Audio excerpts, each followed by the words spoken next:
vamos para Inter e Grêmio. O clássico gaúcho.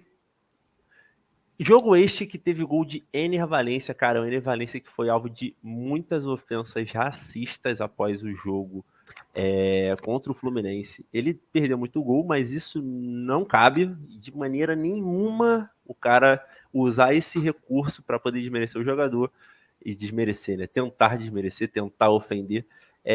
E o Inter foi lá no Beira-Rio, fez 3-2 em cima do Grêmio e tá recuperando ali os pontinhos que foi deixando perder ao longo do caminho, né? O Inter que, perdendo a vaga para a final da Libertadores, estava muito próximo da zona do rebaixamento e precisava vencer. Em contrapartida, o Grêmio, que era um dos postulantes a brigar pelo título, aparentemente largou, né? Aparentemente ele não briga mais, o Grêmio, que inclusive vai resolver coisas dentro do vestiário, porque o Renato Gaúcho não deu a coletiva no final do jogo, e o próprio presidente foi lá se manifestar, falando que foi uma decisão unilateral do Renato, que é ídolo do Grêmio. Thiagão, pergunto para você, cara. Você acha que o Inter vai conseguir reagir e fazer esses pontos que foi perdendo ao longo do campeonato? Acho que agora que o foco é o foco é só fugir da zona do rebaixamento. Você acha que o Inter vai ter condição de fazer frente a alguns jogos? Cara, assim, o Inter ele tem um bom time, né? Ele vinha melhor nas Copas, obviamente, do que no Brasileiro, mas agora que só sobrou isso, eu acho que o Inter não corre nenhum tipo de risco de rebaixamento. Acho que não tem esse perigo. A sequência do Inter, né? Ele pega alguns times que estão lá embaixo, então ele vai pegar o Bahia fora de casa agora.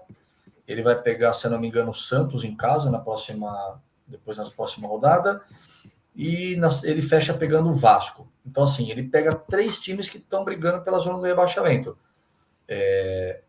Imagino que ele vai pontuar nessa sequência. Acho que o torcedor colorado só pode se preocupar se nesses 3 jogos o Inter perde os 3, empata 1, perde 2, sei lá.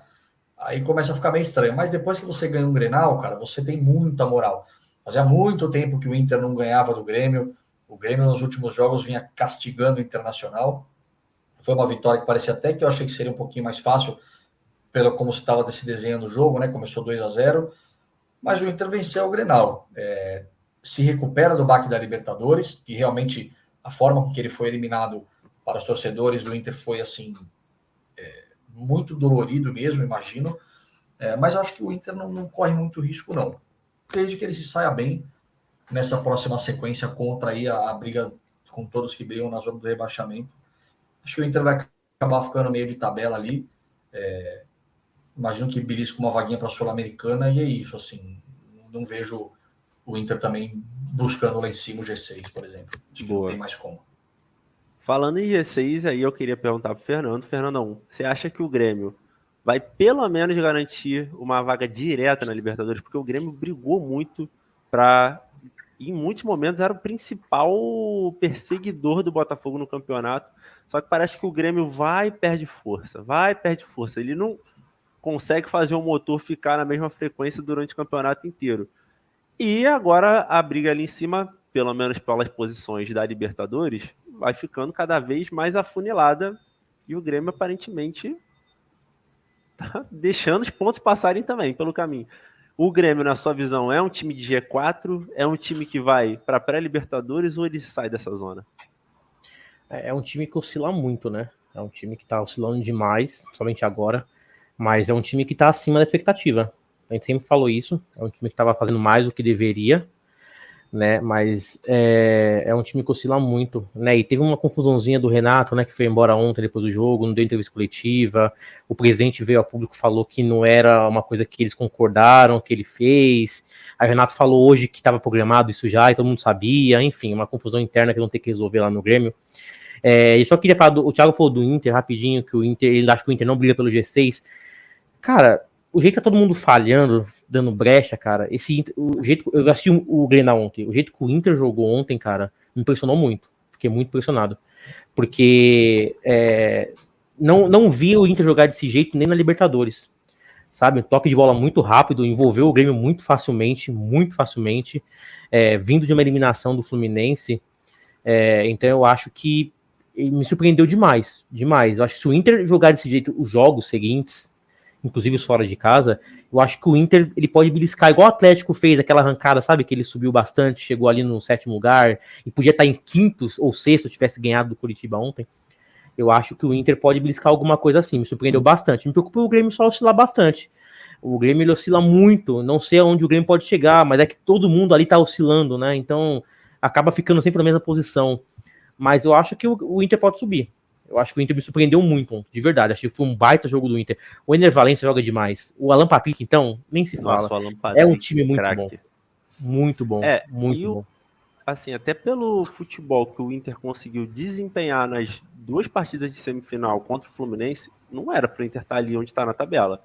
Não era um futebol condizente com a posição. Porque ele abriu mão, né, do Brasileirão por causa da Libertadores. Abriu, ele sabia que estava muito longe. Por exemplo, hoje ele está a 10 pontos do G6, né? Então, assim, é uma diferença. Assim, o que pode acontecer é o próprio Fortaleza ganhar, porque hoje o Fortaleza é um G6. Ele pode ganhar, a Sul-Americana abrir um G7, e o Fluminense, que tem completamente condição de ficar em posições mais superiores ao que ele está hoje, que é o 7º, pode abrir, quem sabe, no G8. Isso pode... Eu acho que o Inter ainda já passou um pouquinho do time, eu acho. Eu acho que o Inter não... Ele pode ser que brigue pelo 8º lugar, mas eu acho que passou um pouquinho. As pontuações estão muito altas. Se a gente parar para pensar, a pontuação hoje do Bragantino, do Grêmio e do Palmeiras, em qualquer outro campeonato, seria a posição até por briga de título. É porque o Botafogo fez um primeiro turno muito absurdo. Mas o Grêmio ainda está em condição de até buscar um vice-campeonato. Eu acho que é muito o problema, a oscilação que o Grêmio traz, que deixa a gente um pouco discutível com o Grêmio, né? Pegar o comentário sobre a questão do Ener Valencia, mas ele perdeu o gol pra cacete nesse jogo de novo, né? Inclusive, ele perdeu o primeiro gol, né? Ele perdeu e no rebote ele fez. Né? Ele fez o rebote. Então, assim, o Ener Valencia ele tem um claro problema de definição de jogadas. Claro. Ele é um cara que ele se movimenta muito e abre muita opção. Ele tem um perfil muito de... Perde gol doidado, é uma loucura. Pô, impressionante. E só para fechar aí, o Grêmio na próxima, a sequência do Grêmio é Atlético Paranaense, em casa, São Paulo no Morumbi, e ele fecha com o Flamengo lá no Sul, ou seja, ele tem 3 pedreiras. O Grêmio não enfrenta o Botafogo, é aqui no Rio, um jogo que possivelmente vai ser em São Januário esse jogo. Por causa do show. Por causa do show, olha aí a merda. Aí eu já não concordo, aí é a única coisa que eu não concordo. Mas o Palmeiras já sofre com isso há uns anos, né, Thiagão? Já. É show, enfim. Então o Botafogo, ele pode enfrentar até o Palmeiras, pode ser que o Botafogo não enfrente o Newton Santos. O Palmeiras e o Cuiabá pode ser que não enfrente, ainda não foi definido. Mas o Grêmio Botafogo não enfrenta, ele deve jogar em São Januário, por questões também da Libertadores ser muito perto da final, então não vai poder jogar no Maracanã. Então deve jogar em São Januário. Enfim, então tem esse ponto. Pelo fato de não ter o fator do tapetinho a seu favor, o Grêmio pode se aproveitar disso, por que não? Boa. É isso. E o Botafogo, eu ia comentar que o Botafogo tem uma ótima performance no Maracanã, mas tudo bem. Vai ser em São Januário. O comentário ia ser jogado no lixo, não, né? Se fosse no Maracanã seria muito bom, pelo fato, né, daria muita bilheteria e tal, seria ótimo, né, jogar no Maracanã, mas... E os 20 mil torcedores do Botafogo iam encher lá. Exato. E a liberação do setor do estádio... O ruim de São Januário só é o tamanho, né? O ruim de São Januário é o tamanho só, né, que é 20 mil. Mas comporta. Sola. E destacar também que Inter e Grêmio, tivemos um Grenal sem pancadaria, sem porrada, sem um... Grenal 440. Isso, nossa, é um fato raro, guardem esse momento, hein? Esse ano tá Grenal... pouco estranho, cara. Esse ano. Botafogo campeão brasileiro, Fluminense na final da Libertadores, Grenal sem pancadaria. Cara, tem uma coisa estranha aqui, cara. O Red Bull é vice-líder, entendeu? Você quer que eu fale de uma coisa estranha, São Paulo foi campeão da Copa do Brasil. Você disse que acabou aí. O ano acabou, nesse dia o ano acabou. Você quer que eu te fale outra coisa estranha?